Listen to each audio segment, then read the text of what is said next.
शुरू करती हूँ अल्लाह ताला के नाम से जो बड़ा मेहरबान नहायत रहम वाला है।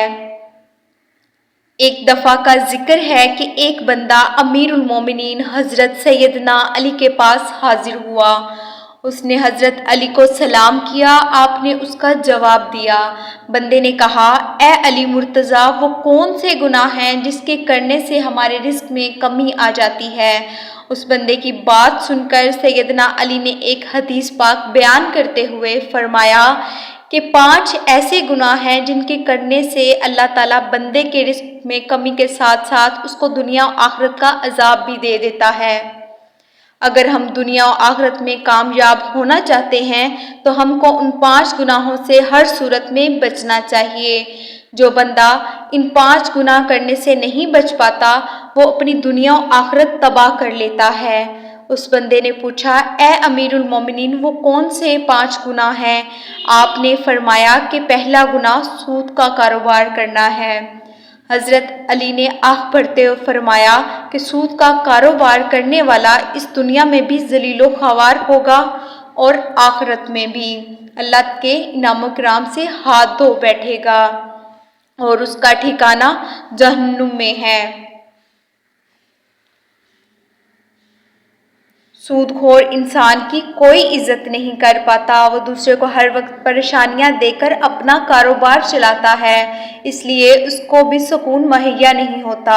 सूदखोर की जब मौत होगी, उसको कब्र में दफन किया जाएगा तो बिच्छू सांप उसका चेहरा नोच देंगे, उसकी शक्ल सूरत तब्दील हो जाएगी। आपने एक सूदखोर की बात बताते हुए फरमाया कि एक सूद का कारोबार करने वाला किसी जगह से गिरकर मर गया। उसके घर वाले बहुत गमज़दा हुए। एक रात बेटे ने अपने बाप को ख्वाब में देखा। बेटे ने अपने वालिद से पूछा, बाबा तेरे साथ क्या हुआ। वालिद ने जवाब देते हुए कहा, बेटा मेरी तो आखिरत तबाह बर्बाद हो गई है। सीढ़ी से गिरकर मेरी मौत वाक़या होना ही था कि मुझे जहन्नम के गहरे हिस्से में डाल दिया गया। हज़रत शेख सईद ने फरमाया कि एक दफ़ा मैं किसी मकान की तलाश कर रहा था कि मेरी मुलाकात एक सूदखोर बंदे से हो गई। वो कहने लगा, हुजूर मेरे घर के साथ वाला घर फ़रोख्त हो रहा है, मैं आपको वो ले देता हूँ, इस तरह हम दोनों हमसाया बन जाएंगे।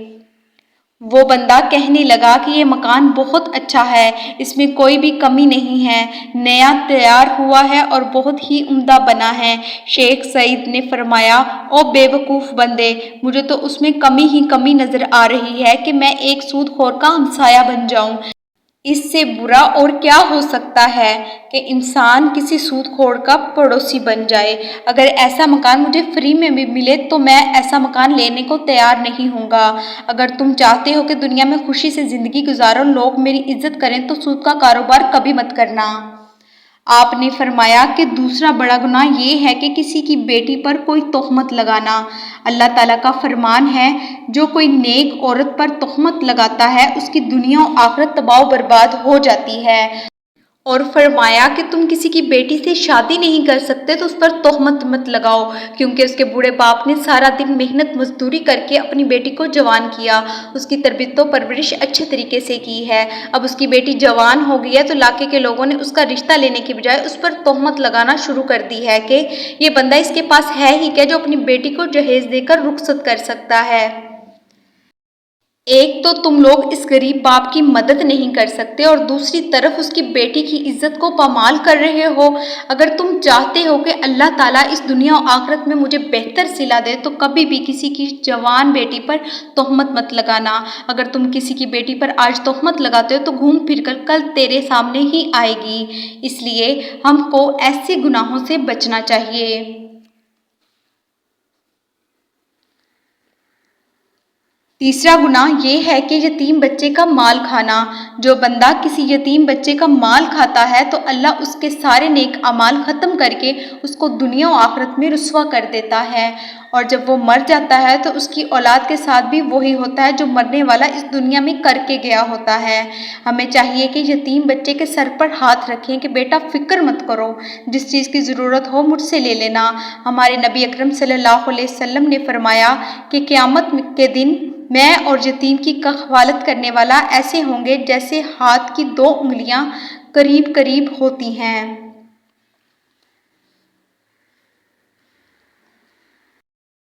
چوتھا گناہ شرک کرنا ہے کہ اللہ تعالیٰ کے سوا کسی اور کو خدا ماننا ہے۔ سب سے بڑا گناہ شرک کرنا ہے۔ اللہ تعالیٰ کا فرمان ہے کہ اگر میں چاہوں تو میں سارے گناہ کو معاف کر دوں، مگر شرک کرنے والے کو کبھی معاف نہیں کروں گا۔ حضرت علی رضی اللہ تعالیٰ عنہ نے 5واں گناہ جادو کو کہا ہے کہ جو بھی کوئی کسی پر جادو ٹونا کرتا ہے کہ اس بندے کے فلاں فلاں نقصان ہو جائے،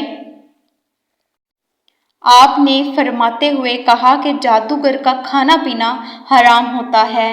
جادوگر کے بارے میں بیان کرتے ہوئے آپ نے یہاں تک فرمایا کہ جادوگر دائرہ اسلام سے فارغ ہو جاتا ہے، وہ کفر کرتا ہے۔ جادوگر اگر کسی پر جادو کرتا ہے تو وہ ایک نہ ایک دن گھوم پھر کر جادوگر پر الٹا پڑ جاتا ہے۔ اگر آپ دنیا و آخرت کو بہتر بنانا چاہتے ہو تو ایسا خطرناک گناہ کبھی نہ کرنا۔ یہ 5 گناہ ایسے گناہ ہیں جن کے کرنے سے انسان اپنے اللہ تعالیٰ کو ناراض کر لیتا ہے۔ جب اللہ تعالیٰ ناراض ہو جاتا ہے تو اس بندے کی دنیا میں عزت نہیں رہتی، وہ ذلیل و خوار ہو کر رہ جاتا ہے، اور ان گناہوں کو کرنے والے کا انجام جہنم ہے۔ ہمیں چاہیے کہ ہم ایسے گناہوں سے دور رہیں تاکہ اللہ تعالیٰ ہم پر اپنا کرم نازل فرمائے۔ اللہ تعالیٰ سے دعا ہے کہ ہم کو ان 5 گناہوں سے دور رہنے کی توفیق عطا فرمائے، آمین۔ ہماری حوصلہ افزائی کے لیے چینل کو سبسکرائب کریں۔ جزاک اللہ۔